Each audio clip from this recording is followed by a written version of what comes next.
여러분은 지금 어디에서 보고 계신가요? 그리고 지금은 몇 시인가요? 댓글로 함께 이야기 나눠주세요. 안녕하세요. 저는 늦기 전에 올가미를 탈출한 여자입니다. 무언가 올감에는 덫을 올감이라고 하잖아요.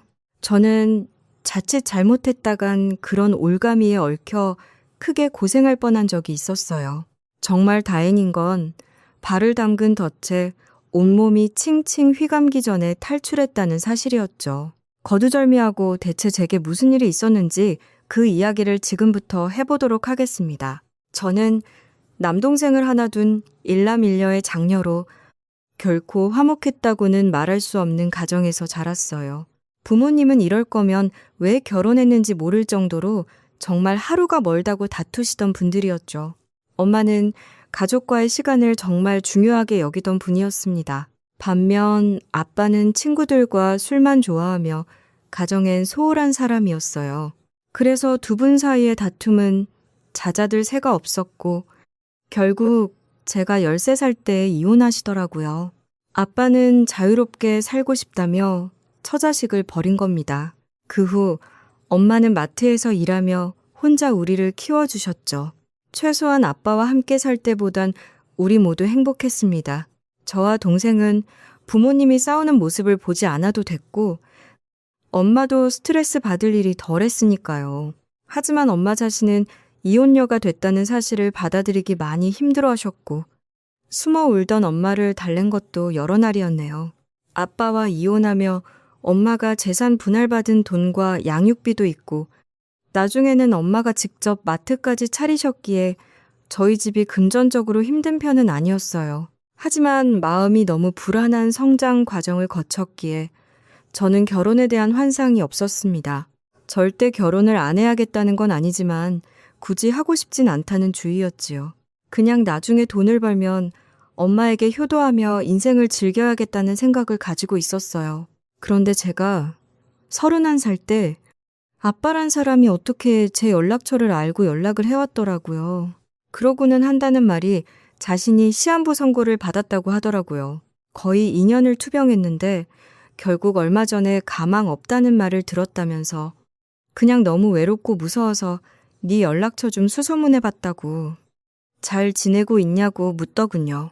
그러니까 아빠는 시한부 선고를 받은 자신 곁에 아무도 남아있지 않아 외로워진 거였습니다. 할아버지, 할머니도 다 돌아가셨고 큰아빠와 고모는 먹고 살기 바쁘다며 아빠를 잘 찾아오지 않는다고 했지요. 그렇게 좋아했던 친구들도 어쩌다 한번 아빠를 보러 왔지. 평소엔 연락도 잘 없다고 하더라고요. 전 이제와 저와 동생이 보고 싶다고 하던 아빠에게 코웃음을 치며 말했습니다. 가족을 발톱의 때만도 못하게 여기더니 이제 와서 가족이 그리우세요?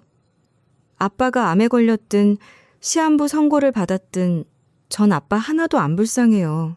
그런 아빠를 그래도 남편이라고 생각했는지 이혼하고 힘들어했던 엄마가 몇천 배는 더 불쌍하거든요. 아픈 마당에 가슴 후벼 파는 말 더 듣기 싫으면 2번 다시 저한테도 동생한테도 전화하지 마세요.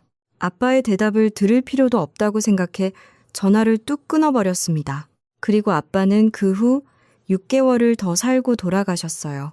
아빠의 장례는 우리에게 부고 소식을 알렸던 큰아빠가 치러주셨고 저와 동생은 그래도 가서 조문은 하고 왔지요. 솔직히 아빠가 돌아가셨을 때 아무런 감정도 들지 않았다면 거짓말입니다. 어쨌든 아빠라는 존재가 세상에서 사라진 거니 참 신난하고 우울감도 찾아왔었어요. 제가 너무 매정한 인간인가 싶기도 하고 차라리 자신의 죽음조차 평생 우리에게 알리지 말지 왜 사람을 심란하게 하고 떠나나 싶은 원망도 들더라고요. 그때 절 많이 위로해주고 안아줬던 사람이 당시 연애 중이었던 남편이었답니다. 너 나쁜 거 아니야. 왜 사과하면 꼭 다 용서해줘야 하는데 용서는 선택이지 의무가 아니야. 자식이어도 그건 똑같아. 내가 너였어도 그랬을 거야.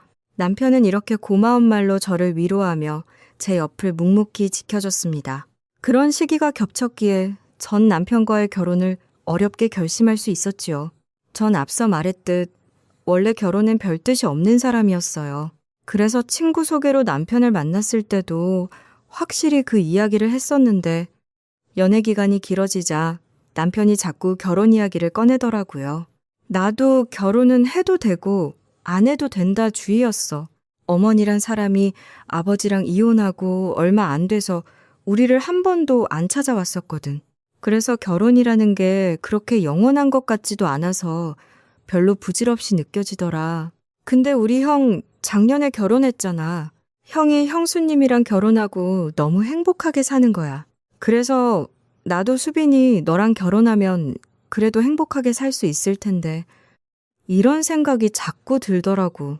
결혼 생각이 없던 전 그런 남편의 청혼을 계속 거절했습니다. 그러다 아빠가 찾아왔고 그때부터 아빠가 돌아가시고 난 후까지 제게 많은 의지와 위로가 돼준 남편에게 감동해 결혼이라는 용기를 냈던 거죠. 이 사람과 함께라면 나도 정말 잘 살아볼 수 있지 않을까 하는 마음이 들더군요.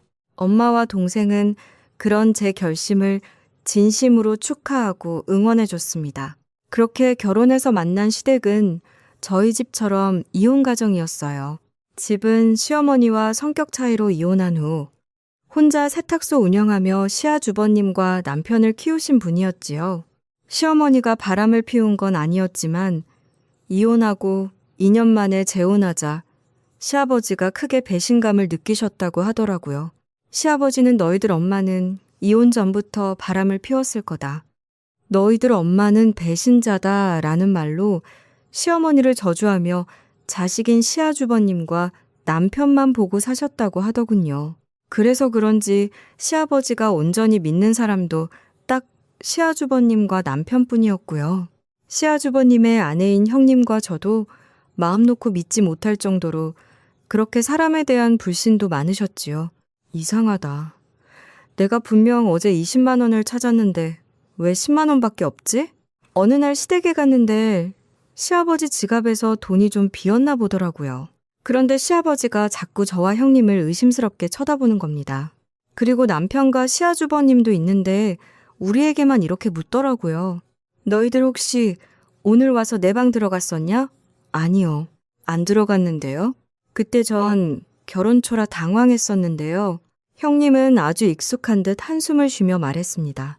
아버님, 또 괜히 며느리 의심하세요. 저 애들 때문에 지금 일은 그만뒀어도 쓸 돈 충분히 가지고 있고요. 동서도 계속 저랑 주방에서 같이 있었어요. 어디 뭐 다른 데 두셨겠죠. 아버지, 이거 아니에요? 혹시나 해서 찾아보니까 여기 호주머니에 10만 원 있는데요. 시아버지의 돈은 결국 남편이 거실에 뒀던 시아버지의 외투 호주머니에서 찾아냈습니다. 그제야 시아버지는 멋쩍어 했지만 끝까지 사과하지 않더라고요. 나중에 형님에게 이런 일이 잦냐고 물어보니 형님은 고개를 절레절레 흔들며 이렇게 말하더라고요. 아버님 원래 의심이 좀 많으셔. 그리고 좀 보니까 며느리가 하는 거 뭐든 좀 못마땅해 보시는 경향도 있더라고.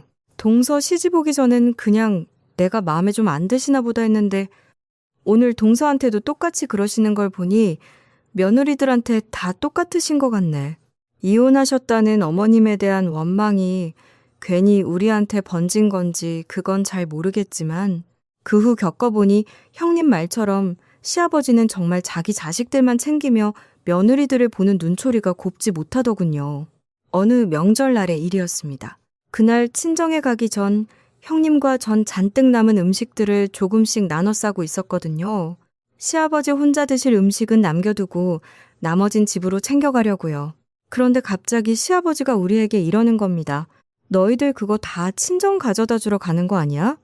난 우리 집에서 한 음식 다른 집 가는 거 별로다. 내 자식들 먹으라고 한 거지 않냐. 기가 찼던 게 명절장은 시아버지가 아닌 저희 집과 시아주버님네 집이 나눠서 봤었거든요. 게다가 음식 또한 시아버지는 거의 거들지도 않았는데 저렇게 말하니 기분이 별로더라고요. 형님은 표정이 어두워지며 한숨을 쉬었고 전 그래도 좋게 말씀드렸습니다. 진짜 정말 저랑 남편 먹으려고 가져가는 거예요. 그거랑 별개로 이 집의 명절 음식이지만 음식은 저랑 형님이 거의 다 했잖아요. 아버님, 장도 저 희가 봤고요. 그런데 그렇게 콕 집어서 아주버님이랑 남편만 먹이려고 했다고 하시면 서운해요. 그런 제 말에 시아버지는 기가 막히다는 표정을 짓더군요. 그래도 더는 아무 말 안 하시길래 저도 더는 입 열지 않고 마저 음식을 싸기 시작했죠. 또 어느 날은 제가 새로 산 패딩을 입고 시댁에 갔었습니다. 원래는 겨울에 패딩 하나, 코트 몇 벌만 돌려 입었었는데 패딩 숨이 너무 꺼져 새로 하나 장만했던 거거든요. 그런데 시아버지는 절 보자마자 마음에 안 든다는 듯 물었습니다. 너 옷도 새로 입었다? 아, 이번에 새로 샀어요. 전에 입던 거 대학교 졸업할 때 샀던 건데 숨이 너무 꺼져서요. 패딩 되게 비싸지 않냐? 그 비싼 걸 너만 사서 입었어? 우리 창규 거는? 남편 건 작년 겨울에 산 거라 이번에 살 필요가 없었어요. 뭐? 아니, 네 거 살 돈 있으면 남편 옷을 먼저 챙길 생각을 해야지. 원래 남자는 그런 거에 둔해서 여자가 챙겨줘야 하는 거 모르냐? 너 집에서 막 밥도 너 먹고 싶은 것만 해서 먹는 거 아니야? 이건 또 무슨 억지인가 싶더군요. 제가 남편 챙겨주려고 결혼한 것도 아니고 겨우 옷 한 벌 샀다고 이런 말을 들어야 하나 싶더라고요. 저는 약간 기분 안 좋은 표정으로 이렇게 대답했습니다. 남편 작년에 제가 사라고 안 해도 자기가 알아서 패딩 샀던 거예요. 남편 알아서 자기 쇼핑 잘해요. 아버님, 그때 남편은 제 거 사라고도 안 하던데요. 그리고 저 먹고 싶은 거 있을 땐 그거 하고 남편 먹고 싶을 거 있을 땐 그거 해 먹어요. 저도 똑같이 돈 버는데 그렇게 말씀하시니 속상하네요.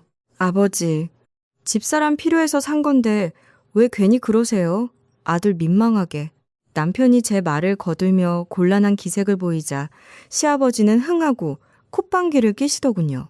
이런 일이 반복되자 아무리 사소한 일이라고 해도 마음속 불편함이 커져갔습니다. 자기 자식들만 중요하고 며느리가 하는 일은 무조건 못마땅하게 보는 분께 호의를 가지기란 정말 쉽지 않더라고요. 그래도 남편이 저와 저희 친정에 참 잘하는 사람이라 저는 그런 시아버지에게 며느리의 도리를 다하려고 노력했습니다. 시아주버님과 형님이 좋은 분들이라 명절이나 가족 행사 때마다 시아버지보단 두 사람을 만나러 간다는 마음이 더 컸고요. 시아주버님도 제게 잘해주셨고 사람 기분 좋아지게 만드는 성격이던 형님도 저를 정말 잘 챙겨주셨거든요. 그런데 제가 결혼한 지 2년 뒤 충격적인 일이 터지고 말았습니다. 이만하길 천만다행이지. 대체 신호위반을 왜 한 거야? 이 애비 가슴이 얼마나 철렁했는지 아냐? 근데 애미는 아까부터 전화도 안 받더니만 대체 왜 안 오는 거야? 내가 문자도 남겨놨구만. 어느 날 우린 시아주버님이 신호위반을 하다 크게 교통사고가 났다는 소식을 듣고 병원으로 급히 달려갔어요. 크게 다친 시아주버님은 응급수술을 받았고 다행히 수술이 끝난 뒤엔 무사히 의식도 돌아왔죠. 그런데 이상하게도 수술이 끝나고 병실로 옮겨질 때까지도 형님이 보이질 않는 겁니다. 그리고 갑자기 흐느끼기 시작한 시아주버님 말에 우린 모두 경악하고 말았네요. 아버지, 애들 엄마 바람났어요. 아마 지금도 상간남이랑 있는 거에 정신 팔려 있을 거예요. 정말 기절초풍할 뻔했습니다. 글쎄, 형님이 바람이 났던 겁니다. 그 사실을 눈치챈 시아주버님은 증거를 잡기 위해 형님을 미행하다 신호 위반까지 하며 큰 사고가 났던 거고요. 이미 시아주버님에겐 다른 장소에서 찍은 몇 장의 증거 사진이 있더라고요. 그것들을 직접 확인하고 우리 모두 뒤집어졌습니다. 그 뻔뻔스러운 기집애 같은 이라고 애가 둘이나 있는 게 감히 이런 더러운 짓을. 시아버지는 병실 안의 다른 환자들은 신경도 쓰지 않고 자리에 없는 형님을 향해 온갖 쌍욕을 다 하시더군요. 그 선한 형님이 그랬다니 저도 남편도 믿어지지가 않았지만 그렇다고 믿지 않을 수도 없는 상황이었죠. 이후 시아버지는 기어이 형님의 부모님 집까지 가서 한바탕 난리를 치셨다고 합니다. 시아주버님은 그렇게 이혼을 했고 시조카들은 시아주버님이 맡아서 키우게 됐어요. 저와 남편은 시아버지의 집으로 들어간 시아주버님도 시조카들도 걱정돼 전보다 자주 시댁을 찾았지요. 시아버지는 갈 때마다 저에게 형님 욕을 그렇게 하더라고요. 그런데 문제는 형님으로 인해 시아버지가 저까지 불신하기 시작했다는 겁니다. 둘째, 너 웬만하면 남자 직원이랑 말 섞지 마라. 여자는 사회생활 하더라도 항상 정숙해야 하는 거야. 설마 친하게 지내는 남자 직원들이 있는 건 아니지. 보니까 너 밖에서 밥 먹을 때도 남자 종업원들한테 살살 잘 웃는 것 같은데 그러면 못 써? 시아버지는 갈수록 제게 기분 나쁜 말을 늘어놓더라고요. 눈웃음 흘리고 다니지 마라. 회사에서 남자 직원들과 혹시 친하게 지내냐? 행동 조심해라 등등. 형님 때문에 트라우마가 생겼다고 해도 정말 기분 나빴습니다. 아무 잘못도 안 한 절 예비 외도자처럼 여기는 것 같아서요. 아버님, 회사에서 제가 누구랑 친하게 지내고 말을 섞든 제가 알아서 잘 처신하겠습니다. 그러니까 제 일터 얘긴 그만해 주셨으면 좋겠어요. 제가 잘못한 게 있다면 당연히 고칠 수 있어요. 근데 형님 일로 저한테 이러시는 거 저 불편하고 점점 불쾌해지기까지 하려고 해요. 뭐야? 불쾌? 내가 내 자식 걱정돼서 이 정도 말도 못하냐? 아버지, 그만 좀 하세요. 이 사람이 뭘 했다고 자꾸 그런 말을 하세요? 제가 집사람 입장이어도 기분 나쁘겠어요. 그래도 남편이 제 편을 들며 시아부를 막더라고요. 하지만 시아버지는 멈추기는커녕 한술 더 뜨기 시작하더라고요. 어느 날 야근을 하고 있는데 갑자기 시아버지가 회사 앞이라고 전화를 걸어왔습니다. 창규랑 아까 통화하는데 너 오늘 야근한다며? 나 근처에 볼 일이 있어 지나다가 들렀다. 잠깐 내려와라. 야근을 괜히 했겠습니까? 아직 처리해야 할 일이 산더미라 바쁘다고 말했건만 시아버지는 용건이 있다며 기어이 절 불러내더군요. 그러고선 제 얼굴이나 옷차림 같은 걸 훑어보더니 하며 제게 초콜릿 한 개를 건네시더라고요. 이게 뭐예요? 초콜릿. 야근하면 당 떨어지지 않냐? 이거 주려고 왔다. 근데 자네 사무실에 너 혼자 있어? 나 좀 들어가 봐도 되냐? 여러분 아시죠? 편의점에서 사는 직사각형 모양의 초콜릿이요. 시아버지는 그거 하나 주겠다고 절 불러냈던 겁니다. 그러고는 제가 야근하고 있는 사무실까지 가봐도 되냐고 묻는데 바로 촉이 오더군요. 시아버지가 내가 정말 야근하고 있는지 아닌지 의심해서 와봤구나. 사무실에 혹시 남자가 있는지 확인하고 싶은 거구나 하고요. 그리고 제가 일하고 있는 사람들이 있어 곤란하다고 하니 시아버지는 표정이 안 좋아지며 자꾸 저를 졸랐습니다. 혼자가 아니라고? 거기 남자도 있냐? 아니, 내가 가서 딱 한 번 둘러만 보고 온다니까. 며느리 일하는데 시아비가 가서 보지도 못해? 시부모도 부모지 않냐? 아버님, 그만하세요. 딱 보니까 제가 진짜 야근하고 있나. 사무실에서 일하고 있는 건 맞나 궁금하신 것 같은데요. 저 일터에서 딴짓하는 사람도 아니고 공사 구분은 하고 싶습니다. 초콜릿은 감사하게 먹을게요. 오늘은 이만 돌아가 주세요. 그럼 나중에 연락드릴게요. 저는 인내심의 한계를 느끼며 시아버지를 돌려보내려고 했습니다. 하지만 이어진 시아버지의 말을 듣고 결국 언성까지 높이고 말았죠. 너 좀 수상하다. 그냥 한번 보여주고 말면 되지 왜 자꾸 가래? 너 진짜 안에 누구 있는 거 아니야? 그만하시라고요. 회사에 직장 동료들이 있지 그럼 누가 있어요? 얼마나 며느리가 우스우면 회사까지 와서 이러시냐고요? 저 바빠서 들어가겠습니다. 조심히 가세요. 어차피 보안키가 있어야 사무실에 들어올 수 있어서 전 시아버지를 두고 그냥 뒤돌아 버렸습니다. 그날 남편에게 그 일을 말하니 남편은 미안해서 어쩔 줄을 몰라 하더군요. 또 한 번은 사진첩을 보겠다며 시아버지가 제 휴대폰을 달라고 하더라고요. 전 아직 아이도 없는데 시아버지에게 보여드릴 게 남편 사진밖에 더 있겠습니까? 그래서 남편이 잘 나온 사진으로 추려 보내드리겠다고 하니 대뜸 뭐가 찔리냐며 제 속을 또 긁는 거예요. 아버님이 순수하게 제 사진들이 궁금하신 거면 보여드리겠지만 매번 그렇게 저를 의심하는 마음이 깔려 있으니까 더 보여드리기 싫은 거예요. 차라리 시집살이가 낫지. 하지도 않은 바람 의심받는 거 정말 기분 나빠요. 아버님, 내가 언제 너 바람 피운다고 했어? 그냥 찔리냐고 했지. 너 점점 더 수상하다? 네가 찔리니까 그런 말 하는 거 아니야? 아버지, 창규까지 저처럼 이혼시키고 싶으세요? 바람 피운 건 애들 엄마인데 왜 애먼 재수 씨를 못 살게 구냐고요? 제가 봐도 아버지가 지금 기분 나쁘게 하고 있잖아요. 재수 씨, 미안해요. 아무래도 제가 그때 크게 다치기까지 해서 아버지한테 트라우마가 생기셨나 봐요. 시아주버님도 제 편이긴 했지만 이제 시아버지 보는 게 너무 힘들더군요. 그래서 그 뒤로는 시댁에 잘 가지 않게 되었죠. 그런데 문제는 처음엔 절 감쌌던 남편까지 은근슬쩍 절 의심하기 시작했다는 겁니다. 우린 원래 신혼을 좀 즐긴 뒤 아이를 가지려고 했습니다. 그런 우린 시아주버님이 이혼한 후쯤부터 본격적인 임신 준비를 시작했는데요. 생각보다 자연 임신이 잘 되지 않더라고요. 그렇게 임신을 시도하며 8달쯤 지났을 때 남편은 제게 황당한 말을 꺼냈습니다. 당신 혹시 나 몰래 피임하고 그러는 거 아니지? 아니, 당신 원래 결혼도 별로 안 하고 싶어 하고 애도 안 가지려고 했었잖아. 애가 안 생기니까 혹시나 해서 어이가 없더군요.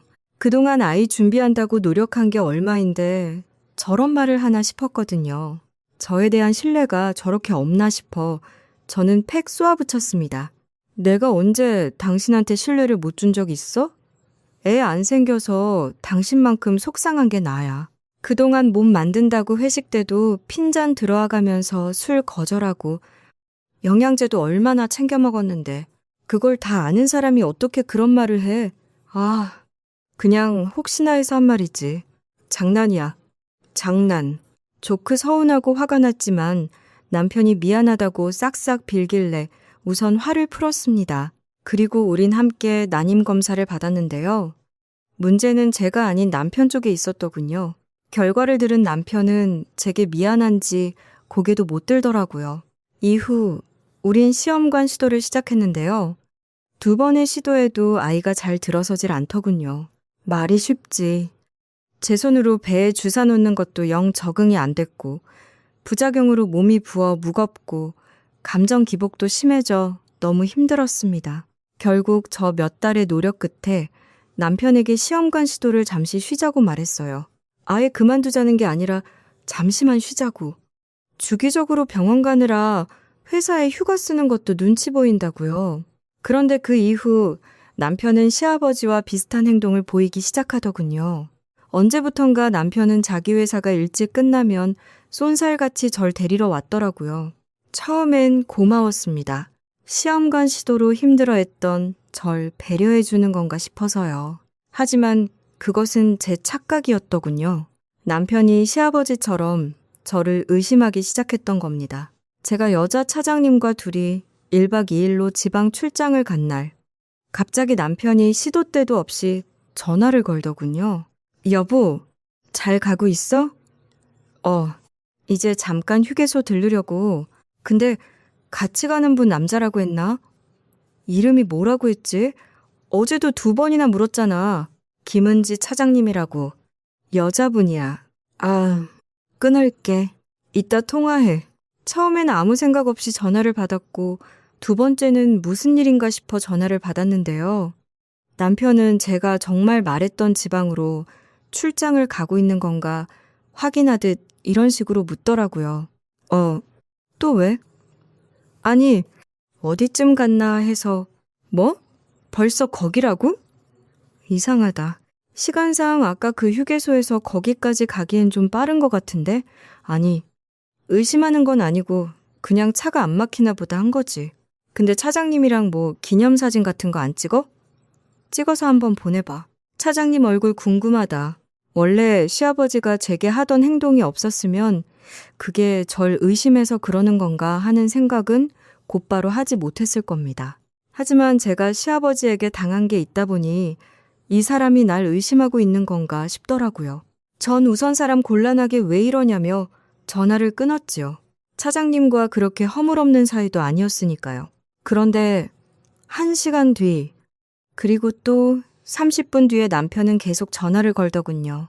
차장님이 운전하는 차장님 차를 타고 가는 거라 계속 전화 받기가 너무 눈치 보여 그냥 무음으로 돌려버렸습니다. 그러고는 출장지 도착해 바로 점심 식사와 함께 미팅을 진행했어요. 이후 잠시 쉬는 시간에 남편에게 전화를 걸었더니 왜 전화를 안 받았냐며 언성을 높이는 겁니다. 내가 지금 놀러 왔어? 왜 자꾸 전화해? 아버님한테 뭐 의심병이라도 옮아 왔어? 거래처랑 점심 먹고 미팅했다. 왜? 당신은 일도 안 해? 아, 난 혹시 당신 사고라도 났나 걱정해서 그러지. 저도 열이 받아 화를 내자 남편은 또 꼬리를 내리더군요. 그런데 그날 저녁 남편은 또 제게 이러는 겁니다. 여보, 차장님이랑 저녁 먹어? 당신 얼굴 보고 싶다. 차장님께 인사도 드릴 겸 영상통화 좀 걸어봐. 무슨 영상통화야? 사람 곤란하게. 당신 진짜 왜 이래? 아니, 그냥 당신 좀 잘 부탁한다고 인사드리고 싶어서 그러지. 거짓말하지 마. 당신 요즘 아버님이랑 자주 통화하는 것 같더니 아버님이 뭐나 단속이라도 하라셔. 대체 왜 이래? 사람 기분 나쁘게? 전 너무 화가 나 옆에 차장님이 계신 것도 있고 확 소리를 질러버렸네요. 남편은 그런 거 아니라며 허둥지둥 전화를 끊더군요. 저는 차장님에게 사과드린 후 함께 사진을 한 장 찍었습니다. 그리고 남편에게 그것을 보내주며 또 연락하면 가만두지 않을 거라고 말했죠. 그렇게 다음날 집으로 돌아오니 남편은 제게 사과를 했습니다. 어제 미안해. 여보, 내가 전날 꿈자리가 사나워서 괜히. 근데 여보, 어제 그 식당에 정말 그 차장님하고 둘이만 갔던 거 맞지? 아, 그만 좀 해. 그만 그냥 나가. 나가라고 그러고는 사과에 덧붙여 또 저러는데 너무 성질이 나서 확 쫓아내버렸습니다. 시아버지만으로도 힘들었는데 진짜 이 인간까지 왜 이러나 싶더라고요. 그 전에도 씻고 나왔을 때나 제가 잠시 자리를 비웠을 때 은근슬쩍 제 휴대폰을 만지고 있는 남편의 모습도 종종 목격했습니다. 그래도 그냥 내버려뒀죠. 어차피 휴대폰에 볼 것도 없었고 차라리 저러면 괜한 의심이라도 안 할 것 같아서요. 제가 그 정도 양보했으면 그만할 줄도 알아야 하건만 어느 날 남편은 제대로 선을 넘더라고요. 당신 야근한다고? 알았어. 난 그럼 친구들 좀 만나고 들어갈게. 남편의 야근이 있던 날. 전 친구들이 보자기에 오랜만에 술을 한잔 하기로 했습니다. 그런데 한 9시쯤 누군가 헐레벌떡 제가 친구들과 있던 가게로 뛰어들어오는 거 있죠. 뭐야, 당신 나 여기 있는 거 어떻게 알았어? 아, 당신 친구들 만나는 데가 여기였어. 난 몰랐어. 나도 야근 끝나고 친구가 보자고 해서 온 건데 술집에 들어오자마자 누굴 찾는지 두리번대다가 제가 말을 걸자 화들짝 놀란 그 사람은 놀랍게도 제 남편이었습니다. 거긴 남편 회사에서 거리가 꽤 되는 곳이었는데 여기서 친구를 그것도 갑자기 만나기로 했다니 너무 이상한 거예요. 그래서 어떤 친구 오냐고 했더니 남편은 마구 횡설수설하더군요. 그게 당신 모르는 친구인데 갑자기 취소됐어. 취소됐다면서 왜 가게 안까지 들어와? 아까 계속 누구 찾고 있었잖아. 그게 들어오자마자 문자가 와서. 뭐야, 당신 휴대폰 안 보던데? 그럼 나 보여줘봐. 그 문자. 휴대폰을 달라고 하니 남편은 더욱 당황하더라고요. 억지로 빼앗아 문자 내역을 살펴보니 그런 연락은 온 적도 없는 거 있죠. 그런데 그 순간 며칠 전 또 제 휴대폰을 만지작대던 남편의 모습이 불현듯 떠올랐습니다. 혹시나 싶어 전 제 휴대폰을 뒤져봤어요. 그랬더니 글쎄 제 휴대폰에 위치 추적 어플이 깔려 있지 않겠어요? 전 평소 휴대폰을 통화나 문자, 가끔 카메라 기능 정도만 쓰고 잘 만지지 않아 그런 게 깔려 있는지 미처 몰랐던 겁니다. 이거 당신이 깔아놨지? 맞지? 이거 보고 온 거지? 그게 남편의 반응에 저는 남편이 절 위치 추적했다고 확신했습니다. 저는 당황한 친구들에게 사과한 뒤 곧장 남편을 데리고 집으로 돌아왔어요. 남편은 집에 돌아가자마자 싹싹 빌었죠. 미안해. 여보, 진짜 나 2번 다시 안 그럴게. 아니, 형수가 진짜 그럴 사람이 아니었잖아. 그런데 바람 피운 거 보면 여자 속은 아무도 모르는 거라고 자꾸 아버지가 나한테 바람을 넣으시는 거야. 어머니도 분명 아니라고 했지만 그때 바람 피웠을 거라면서 게다가 우리 지금 애도 없으니까 원래 결혼에 미련도 없던 당신이 자꾸 날 떠날 것 같아서 당신을 너무 좋아해서 그랬어. 이제 진짜 안 그럴게. 어? 한 번만 용서해줘. 진짜 마지막이야. 아무리 그래도 그렇지. 당신까지 아버님처럼 이러면 어떡해?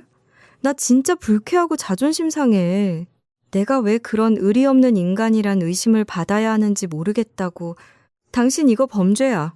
알아? 알아. 내가 다 미안해. 나도 안 그러려고 했는데 그냥 너무 불안해서. 이제 진짜로 안 그럴게. 맹세할게. 들어봤더니 역시나 시아버지가 남편에게 계속 전화해 바람을 불어넣었더군요. 그런 시아버지도 문제지만 귀가 얇아서 절 계속 의심하던 남편이 더 큰 문제였죠. 남편이 정말 마지막이라 하며 빌길래 저는 한숨을 푹푹 쉬며 정말 마지막이라고 못을 박았습니다. 다른 사람 같았으면 소름이 돋아 더 빨리 관계를 정리했을지도 모르겠네요. 하지만 남편과 시아버지에겐 시아주버님이라는 트라우마가 있으니 저도 그만큼 기회를 주었던 거죠. 저는 그날 시아버지에게도 전화를 걸어 단호하게 말했습니다. 아버님이 남편한테 전화해서 자꾸 저에 대해 이상한 말을 하신다면서요? 저희 잘 살고 있는데 아버님 그 의심병 때문에 자꾸 문제 만드시는 거 저도 이제 참기가 너무 힘들어요. 또 그러시면 저 아버님 뵙기 어려울 것 같습니다. 아마 그럼 남편하고 관계도 진지하게 생각해봐야 할 것 같으니까 제발 좀 그만해주세요. 저는 그날 남편에게도 시아버지에게도 최후의 통첩을 날린 겁니다. 그렇게 시간이 2달 정도 흘렀어요. 그동안 남편은 다행히 더는 제게 이상 행동을 보이지 않더군요. 심지어 중간에 시아버지 생신이라 내키지 않는 마음으로 시댁에 갔는데 시아버지도 제게 별말하지 않더라고요. 제가 장담해 놓은 것이 효과가 있나 싶어 그래도 좀 안심을 했네요. 그러던 어느 날, 전 엄마를 병원에 모시고 가기 위해 회사에 하루 휴가를 썼습니다. 엄마는 지병이 있어 한 번씩 병원에 다니셨는데 지난번 병원에 갔을 때 검사 결과가 조금 좋지 않았거든요. 그 후 열심히 관리하긴 했지만 혼자 병원에 가기 무서우시다길래 제가 함께 가드렸던 거고요. 동생은 엄마와 함께 살고 있었지만 그날 회사에 중요한 업무가 있어 휴가를 쓰질 못했거든요. 다행히 그날 엄마의 검사 결과는 전보다 훨씬 양호하게 나왔습니다. 그렇게 안심하고 엄마와 점심을 함께 먹고 있는데 엄마가 옆 의자에 놓여있던 제 가방을 살펴보더니 입을 여시더라고요. 너 가방 험하게 쓰니? 그거 엄마가 사준 거 맞지? 너 결혼할 때. 아니요. 아껴서 쓰는데 맞아요. 엄마가 사주신 거 결혼식 같은 거 갈 때 빼곤 맨날 이거 들고 다녀요. 그래서 그런가? 왜요? 좀 지저분해 보여요? 그 가방은 제가 결혼하기 몇 달 전 엄마가 사주신 가방이었거든요. 시집 보내기 전에 딸과 데이트하고 싶다던 엄마와 함께 복합 쇼핑몰에 갔다가 엄마가 선물해 주셨던 거죠. 명품백 같은 비싼 건 아니었고 15만 원 정도 하는 튼튼하고 부피도 적당한 가방이라 전 회사에 갈 때도 약속이 있을 때도 주로 그 가방을 들고 다녔죠.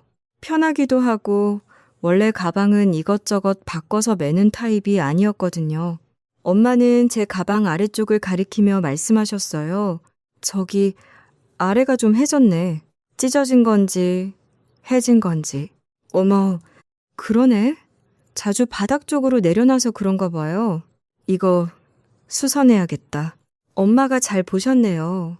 전 그날 엄마를 집에 모셔다 드린 뒤 집 근처 명품 수선집으로 향했습니다. 시간 있는 김에 빨리 수선해야겠다 싶어서요. 수선집 사장님은 가방을 요리조리 살펴보며 또 수선할 곳이 있는지 살펴봐 주시더군요. 그런데 가방 안쪽 주머니 쪽을 보더니 이상한 말을 하시는 겁니다. 여기 안에도 한번 찢어졌었나요? 꿰맨 자국이 있네요. 저는 그 가방을 한 번도 꿰맨 적이 없었거든요. 무슨 말인가 싶어 사장님이 가리킨 곳을 살펴보니 정말 가방 깊숙한 곳에 꿰맨 자국이 있더라고요. 그런데 사장님이 그쪽을 만져보더니 더 의아한 말을 하시는 겁니다. 여기 뭐가 만져지는데요? 뭐지? 진짜네요? 원래 가방에 이런 거 없었는데 저는 모르는 꿰맨 자국도 그렇고 너무 이상하더군요. 저는 사장님께 정체 모를 그것을 꺼내봐 달라고 부탁했어요. 사장님은 조심스레 꿰매진 곳을 뜯어 그 물건을 꺼내주셨고요. 그것은 아주 작고 납작한 기계처럼 보였는데요. 그것을 살펴본 사장님 표정이 점점 굳어지더니 경악할 말을 하시는 겁니다. 이거 정확한 건 아니지만 위치 추적기처럼 생겼는데요. 뭐라고요?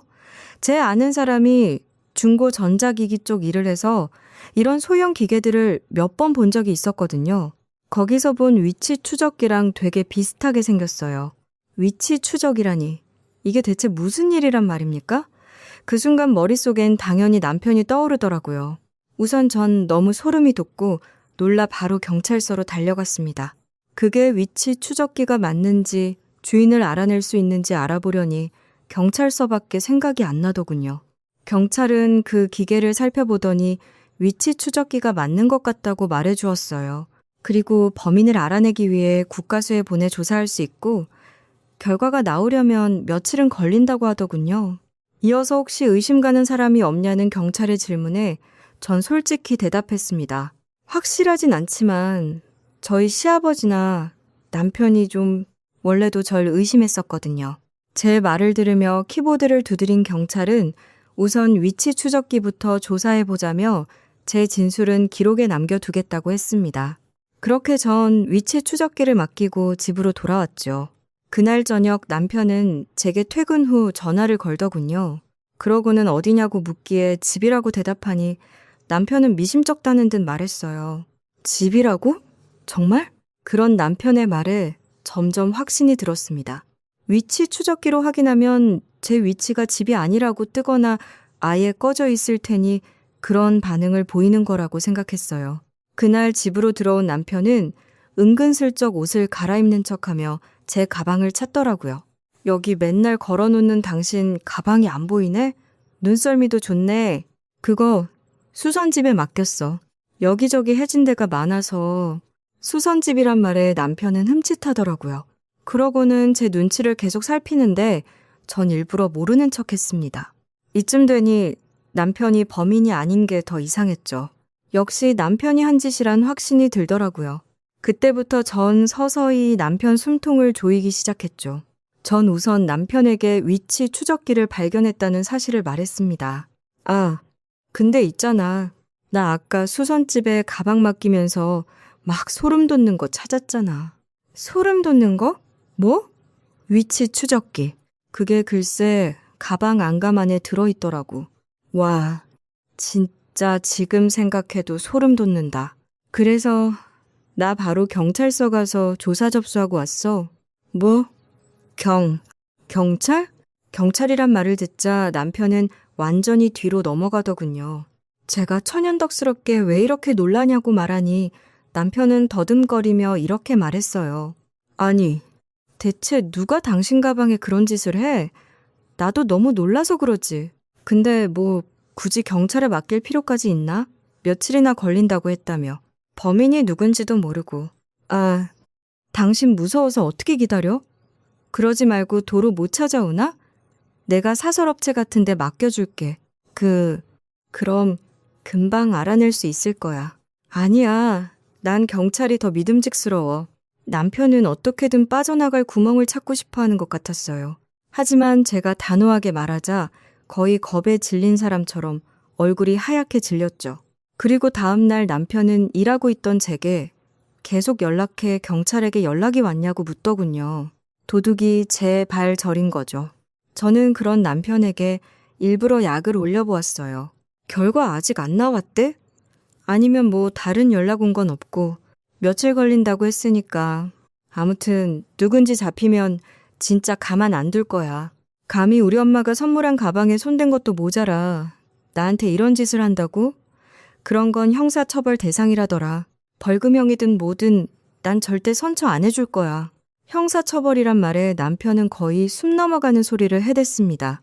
이쯤 됐으면 저는 남편도 제가 자신이 범인이라는 걸 알고 있을 거라 생각했어요. 전에 위치 추적 어플을 깐 전적이 있는 자신을 제가 의심조차 안 하고 있었으니까요.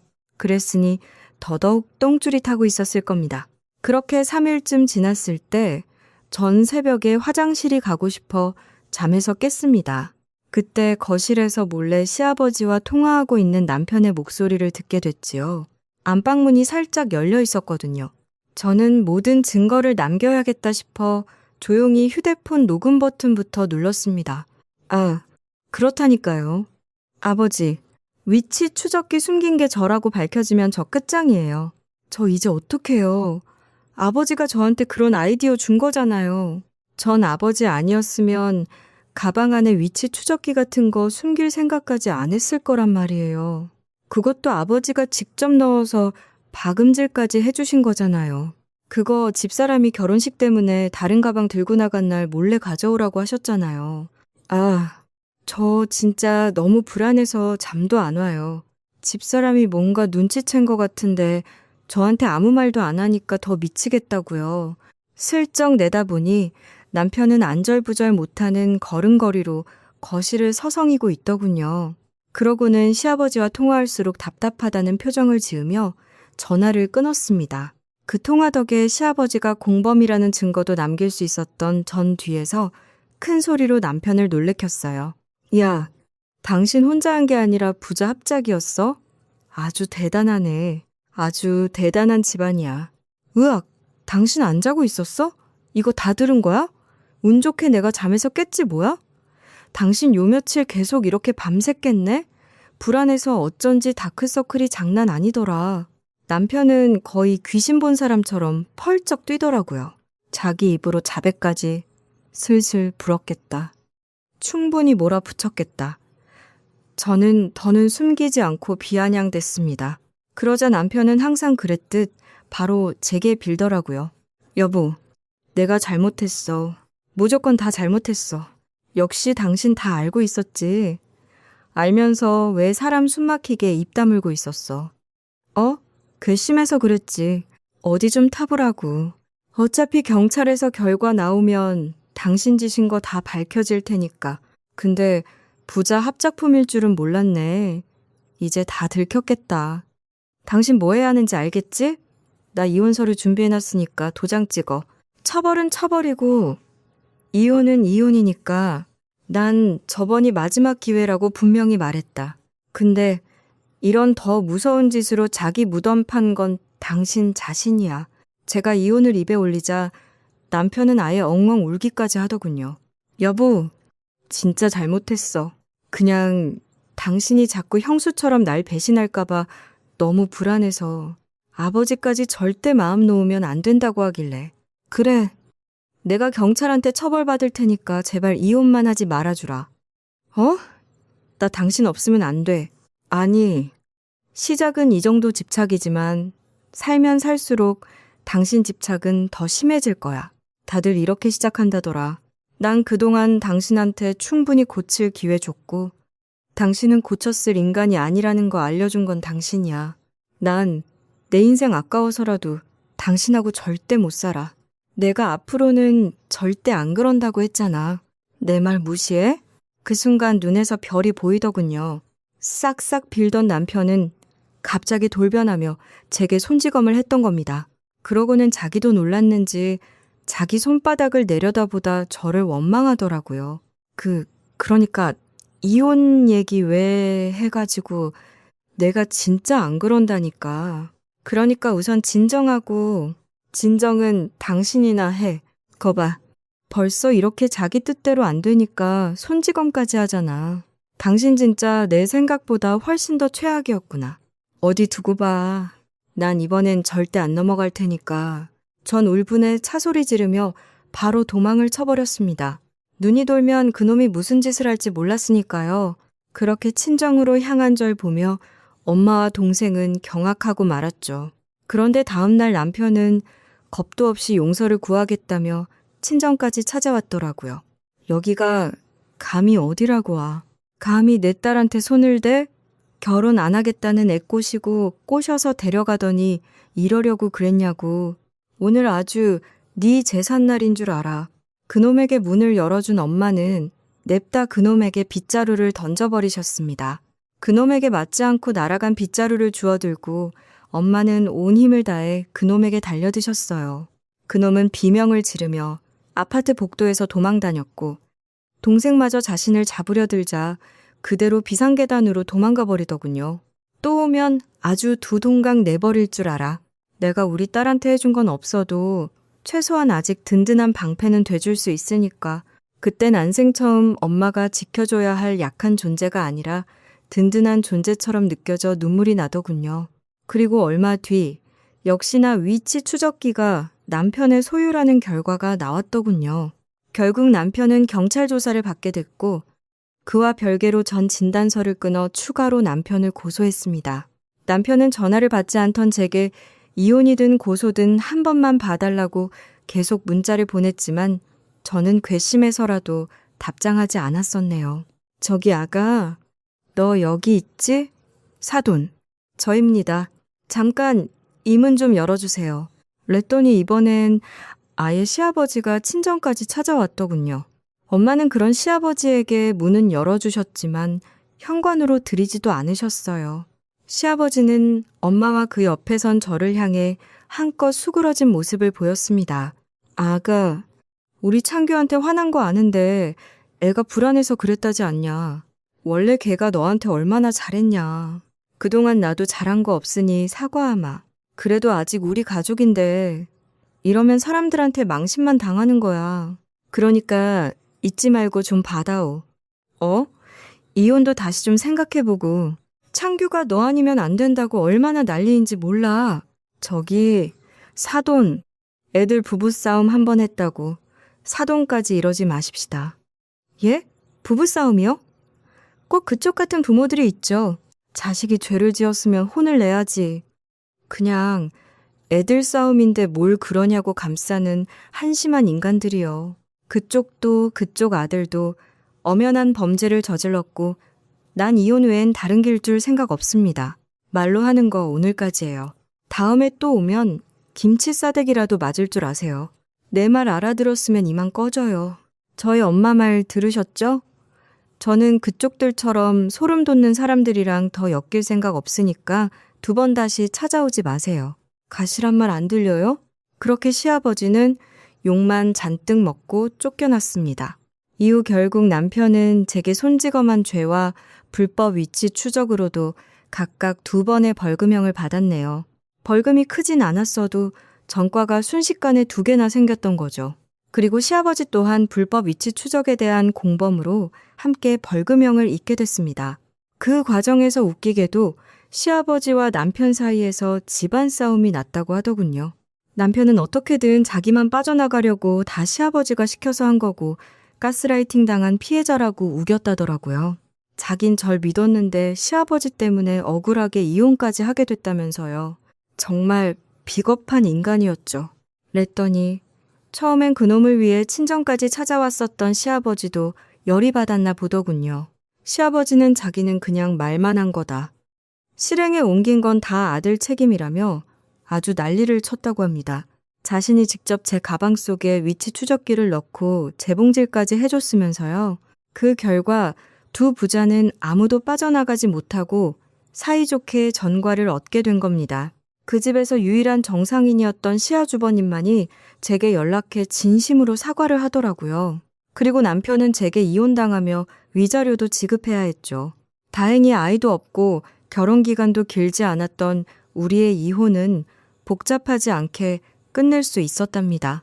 그렇게 끝인 줄 알았건만 이혼 후 전 남편은 2번 정도 저희 회사 앞에 찾아왔었는데요. 저는 말도 들어보지 않은 채 경찰에 신고하고 접근 금지 신청을 해버렸습니다. 전 그놈과 더 이상 할 말도 무엇도 없었으니까요. 그렇게 이혼한 지 1년 정도 지난 지금 그놈과 시아버지가 어떻게 사는지 모르겠습니다. 아마 두 사람의 관계가 이전 같지 못할 거라고 생각해요. 실제로 전 남편이 이혼 후 시아주버님처럼 시댁에 들어가지도 못했다고 하니 결국 저에 대한 집착은 부자의 사이만 갈라지게 만든 셈이었네요. 계속 부정적인 일을 저질렀던 사람들에게 어울리는 비극적인 결말이 아니었나 싶습니다. 지금 전 다시 엄마, 동생과 함께 살고 있어요. 원래도 별로 없던 결혼 생각은 한 번 이혼까지 하고 나니 아예 싹 사라진 상태죠. 엄마는 그런절 걱정하시지만 전 이렇게 말하곤 합니다.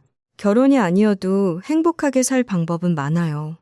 엄마, 주말에 시간 내어 엄마와 데이트하는 거, 돈을 모아 가족들과 여행을 가는 거, 소소하게 퇴근 후 친구들을 만나 스트레스 푸는 거 모두 행복의 일부분이라고 생각합니다. 앞으로 전 이렇게 저만의 행복을 찾아가며 엄마와 동생과 함께 즐겁게 살아가려고 해요.